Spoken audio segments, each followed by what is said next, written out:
Welcome to the Hot Chicks Write Hot Books podcast with Jen Foster and Melanie Johnson, where authors give you their inside secret tips on how to be a successful best-selling author. Hey, welcome. This is Melanie Johnson along with Jen Foster, and welcome to our podcast. We want to remind you to like and share it. Tell your friends about it. We bring you excellent content. You learn and grow every time you join us. We also want to tell you we're brought to you by Elite Online Publishing. If you are thinking of writing a book, you have a book already published, but it's just not going anywhere for you, we're happy to help you and to relaunch your book or to publish it for you. Today, we have a remarkable guest. He has written a book that's become a bestseller. It's called Don't Manage, Lead, and he has another book already in the works. He has started one company, which he sold, and now he has another company that he started, Cambia, and he's going to tell us about that as well. He's kind of a serial entrepreneur, man about town, I would call him. He's a well-traveled man, and he has excellent books. So we are going to dive right into it. We have Art Coombs with us today. Art, how are you doing? And thanks for being here. I'm doing great. How are you? We're doing awesome. This Jen, say hi to everybody. Hello.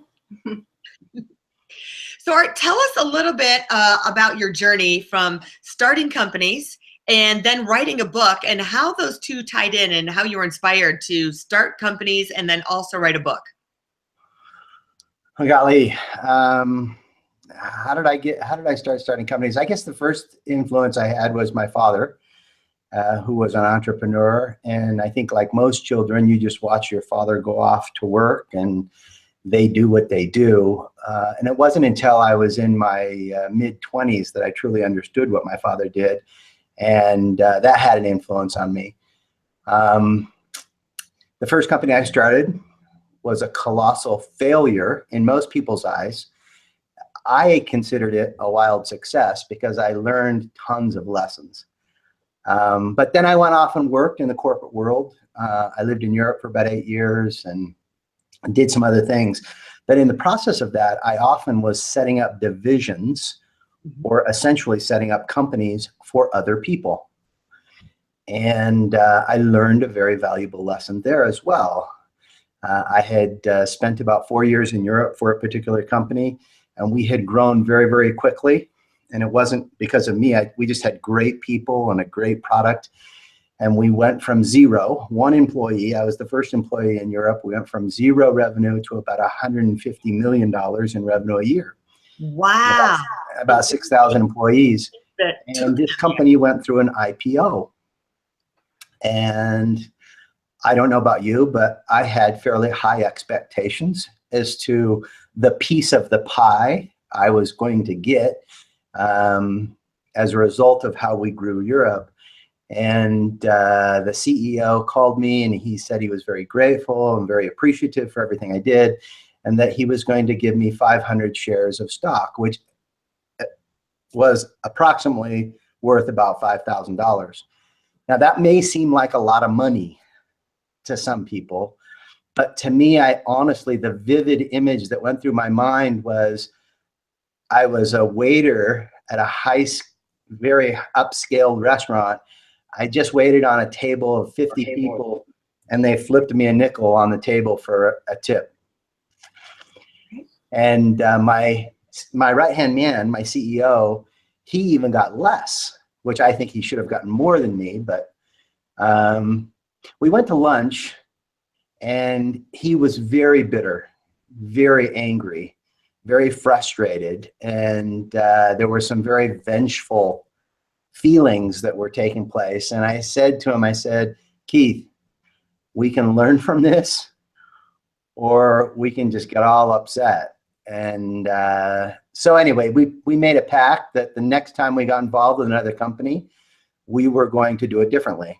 And that's what sort of started that motion and started that energy in motion. And we started our own companies, and I've been doing it ever since.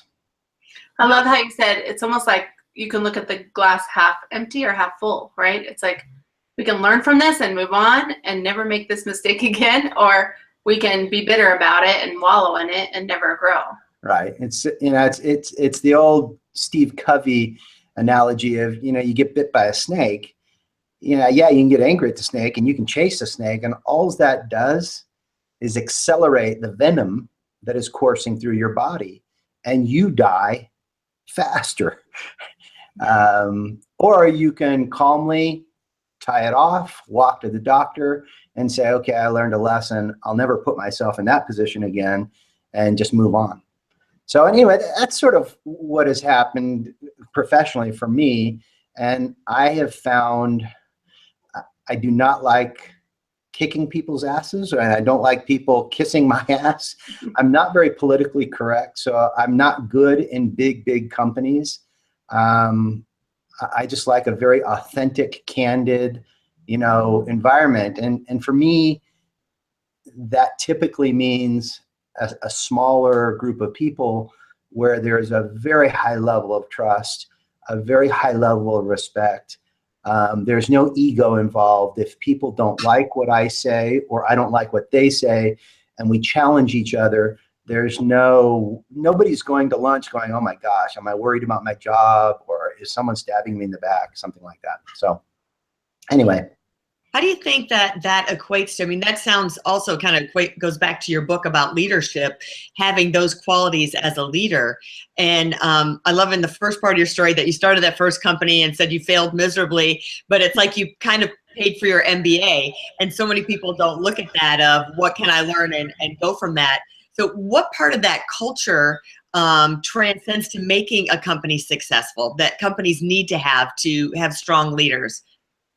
Well, I think, in my book, Don't Just Manage, Lead, I think I was frustrated as I was going to school, business school, and if you look at the curriculum of most business schools, there's a heavy emphasis on management, accounting and finance and logistics and marketing management and, sales and human resources.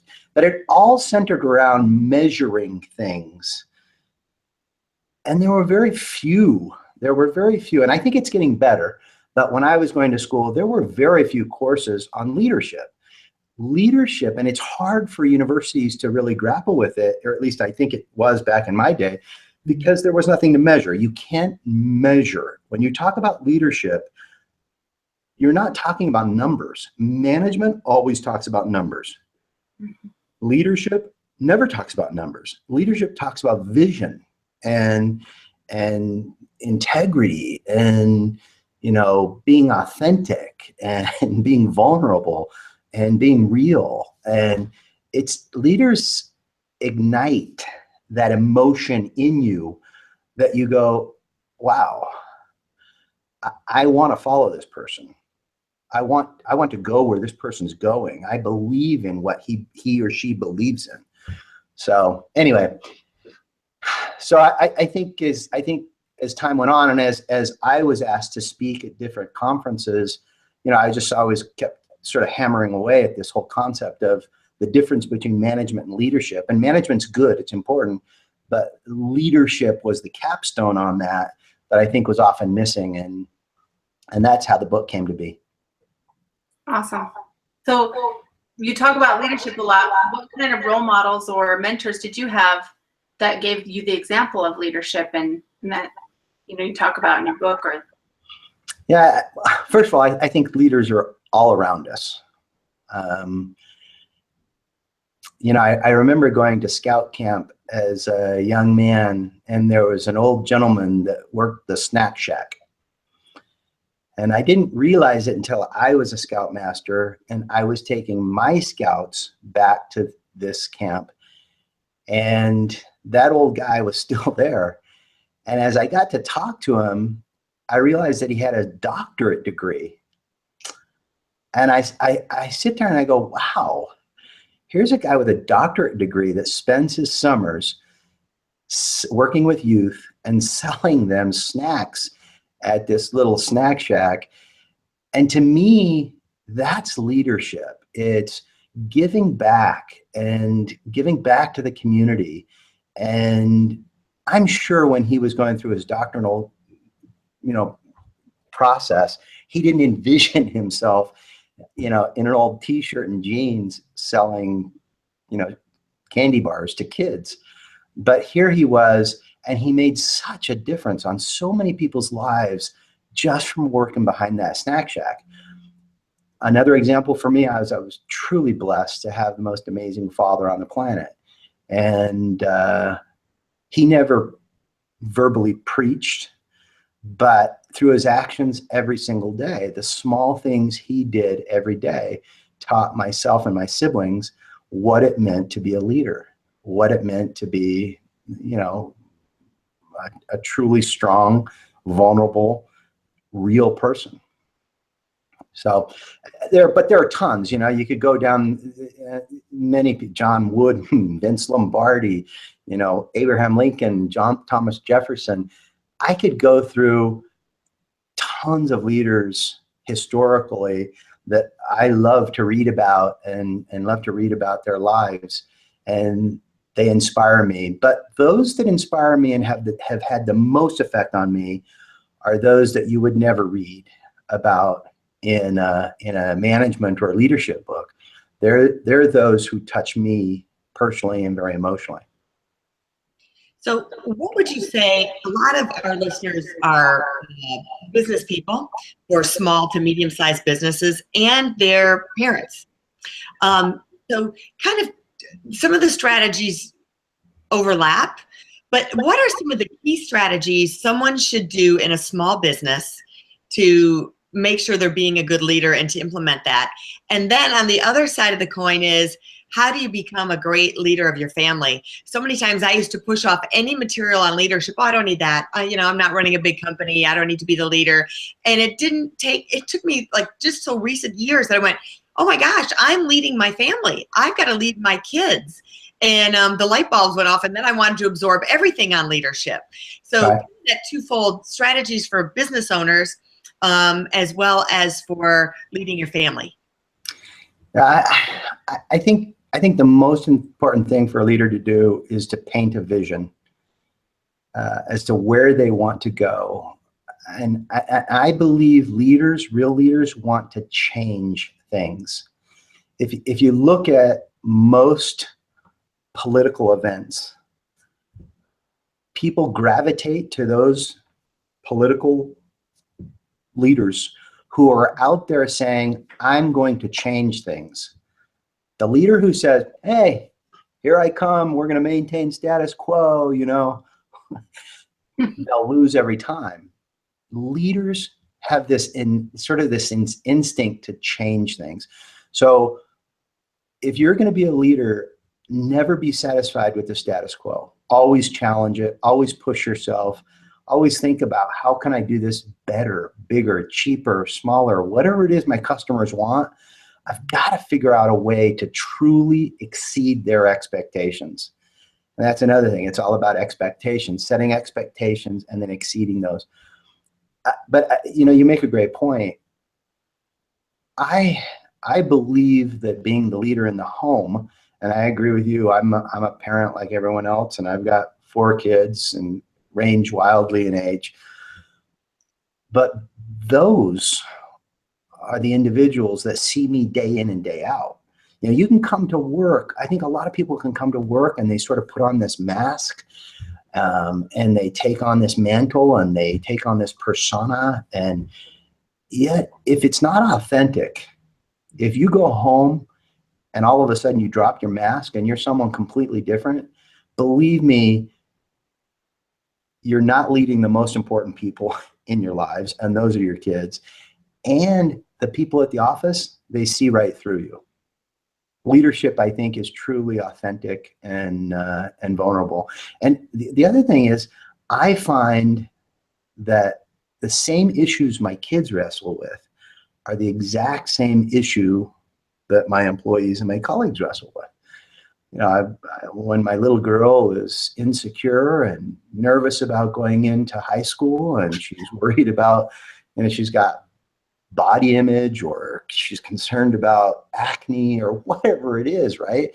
And she's like, oh my gosh, I'm not enough. You know, will I make the drill team, or will I make the choir, you know? And they have all these worries. Will I get, you know, asked to a dance, and all these kinds of anxieties. people in your office have those same anxieties, and you have to really understand those. And as a leader, I think you need to be empathetic and really take those to heart and help your people understand that they are enough, that they don't have to worry about that. So I love that. A couple of the key things you said was be authentic and have that empathy, right? Know and understand and listen. I think those are a lot of really good qualities for a leader. I've heard lots of people say, well, I don't want to get to know my people that well because I don't want to grow too attached to them. It's too hard when I let them go, or, there's some shield, there's some veneer or Teflon they want to put up. And if that's the way you're living your life, that is not leadership. Leaders get to know their people. And yeah, I got to a point, going back to Europe, we went from one employee, me, to over 6,000 employees. And I remember the first year, we grew 30, 40, 50 employees. And I was going to everybody's birthday parties, and I was being invited over, and they were coming to my parties and stuff. And you get to a point to where you can't do that. Just statistically, you can't attend everybody's birthday party. But the desire is still there. The desire to reach out and connect and press the flesh and shake hands and give hugs and really sit down and understand and be empathetic with people, I think is always there. And I think real leaders do just that. I like that. Well, we've talked before about the concept of an easy, hard life or a hard, easy life. Mm-hmm. Tell us the story behind that. And you talk about this from stage, right?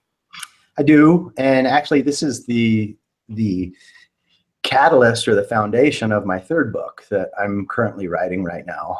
And it's this whole concept of there's a natural law, just like gravity, that everyone lives by. And that is, you can choose to live your life easy, hard, or hard, easy. The first choice you make, regardless of whether you choose easy or you choose hard, is your choice. The follow-on is always going to be the opposite, and it's a consequence of your choice. So let me give you an example. If I had chosen to not go to college and to work right out of high school, that may have been the easy thing to do. But I chose the hard thing, and believe me, college was extremely difficult for me. But because I chose the hard thing, there were many positive things that happened as a result of that hard experience in my life that now I'm living the consequences of easy. Or let me give you another, maybe a real one. There are a lot of people, it's real easy. I'm trying to teach my kids this right now, especially my older ones. It's real easy to go get a credit card. All the banks on the planet are going to give you a credit card, and they're going to, give you a $5,000 credit limit. And it's real easy to run around the malls or wherever you want and grab that stereo or that new dress or whatever it is that you think is going to bring you happiness. It's easy to do that. But sooner or later, if you continue that behavior, sooner or later, you have to live hard. You have to live hard. Our nation, not to get political, but our nation's, $19 trillion in debt? Mm-hmm. We have to live hard sooner or later. You cannot continue that type of behavior and just continue to borrow. You have to live hard. I'll give you another example. It would be real easy for me to drive through McDonald's, and I'm not picking on McDonald's. Yeah, I love McDonald's, but it'd be real easy for me to drive through a fast food and pick up a sandwich every morning. It's hard waking up and going to the gym at 4 a.m. People who wake up and go to the gym, I think people who don't wake up and go to the gym look at those who do wake up and go to the gym and say, well, it's easy for you. I'm not a morning person. Well, bag that. Nobody's a morning person, okay? Nobody likes the alarm going off at 4 a.m. in the morning, I promise. But there are people who get up and do it. They do the hard thing, so later they can live easy. and, taking care of your health, finance, relationships, education, your career. You have this concept of living hard, easy, or easy, hard. Love it. And I think that applies. Since we first had that initial conversation, I've been using that on my children on a regular basis. I use it so often that my kids will say, "Dad, Dad, Dad, Dad, please. We've heard it. we've heard it." And I said, "Well, you may have heard it, but your actions are completely contrary to what we've been talking about." So I think often, and that's another thing about leaders, I think leaders are often the cheerleaders. And I think there's a key there. Cheerleaders are there not to teach anything new, but to remind us of what we already know we should do. They're there to remind us, hey, don't hit your sister. Hey, we got to go the extra mile on this account. We've got to go out and visit this client. They're concerned, or I can tell they're not completely happy with us. We need to figure out why. I get that from my one son all the time when I listen to inspirational, motivational things of that, like you say, that already. And my son's like, "Mom, everybody knows that. That's so dumb that you're listening to that. Everyone knows that." I'm like, "Yeah, but are you doing that? Are you actually doing those things if it's so easy?"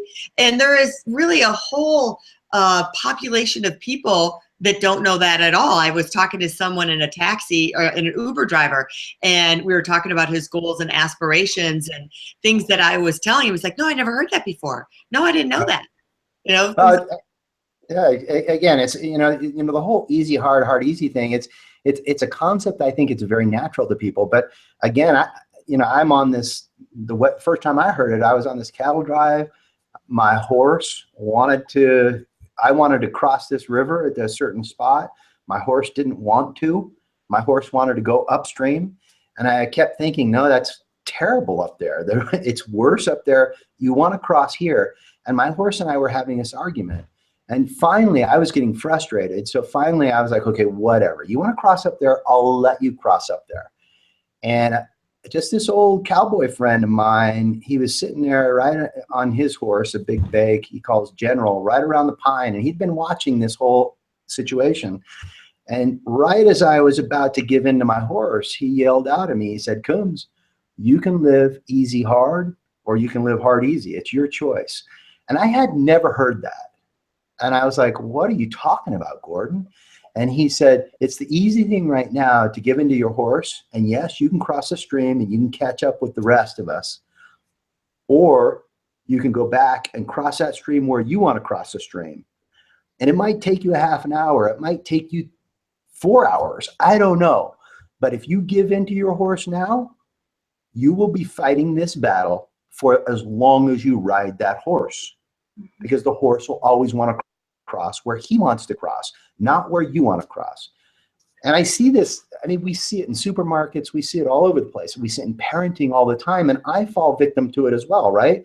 Everyone has had that kid in the supermarket. "I want candy, I want candy, I want candy, please give me candy, I want candy, I want candy, give me candy." And they start into this meltdown. And how many parents go, okay, fine, shh, pick one. You can live easy hard, or you can live hard easy. If you give in to that candy bar, you will be buying candy bars for the rest of your life. And that behavior will spiral into other aspects of their lives. Right. You can't do that. You just can't do that. And all the other parents around, we understand. We're silently going, "Don't give in, don't give in, don't give in, please." So anyway. That's great advice. So you speak all over the world. Tell us where someone can get in touch with you if they want you to speak at their group. I have a website, www, all one word, Art, A-R-T, Coombs, COOMBS.com. You can reach me there. And that's probably the best place. My second book is going to be coming out in probably this summer. And my third book, I hope, will be out probably in January, February of next year. You're on fire. Publishing fire. I love it. So, And show us again, hold up your the book that you have right now currently on Amazon. oh, can you see it? Yep. And we're going to brag a little bit. He just recently became a #1 best-selling author, and Elite Online Publishing helped him accomplish that. So we're real proud of him. You guys are great. And we will put the link up for his book so you can get his book, and also the website so you can book Art to be a speaker. He's a fantastic speaker. He speaks to high-level groups all over the world. So don't be shy if you live too far away. He'll be there. Yeah, you can also find him on Facebook, Arthur Coombs. It's author Arthur Coombs. Try and say that fast 10 times. And then also on his website, you can check out his blog. He has a great blog and post to that. And I love reading that. It's good, really good content. So, you guys are awesome. Thanks, Art. We enjoyed having you. So if you like this podcast, please share it and like it and leave us a comment. We would love to hear from you as well. And if you have a book inside of you, please contact us at eliteonlinepublishing.com, and we would love to help you publish it and make you a #1 best-selling author. See you next time. Take care. Today's episode is brought to you by Elite Online Publishing, the brand building publisher. They help you write, sell, and market your book online. Check them out at eliteonlinepublishing.com. Also by Book Writing Retreats. Spend 6 days at the beach and have your book written by the time you get home. Check out bookwritingretreats.com and find your way to the beach to write your book.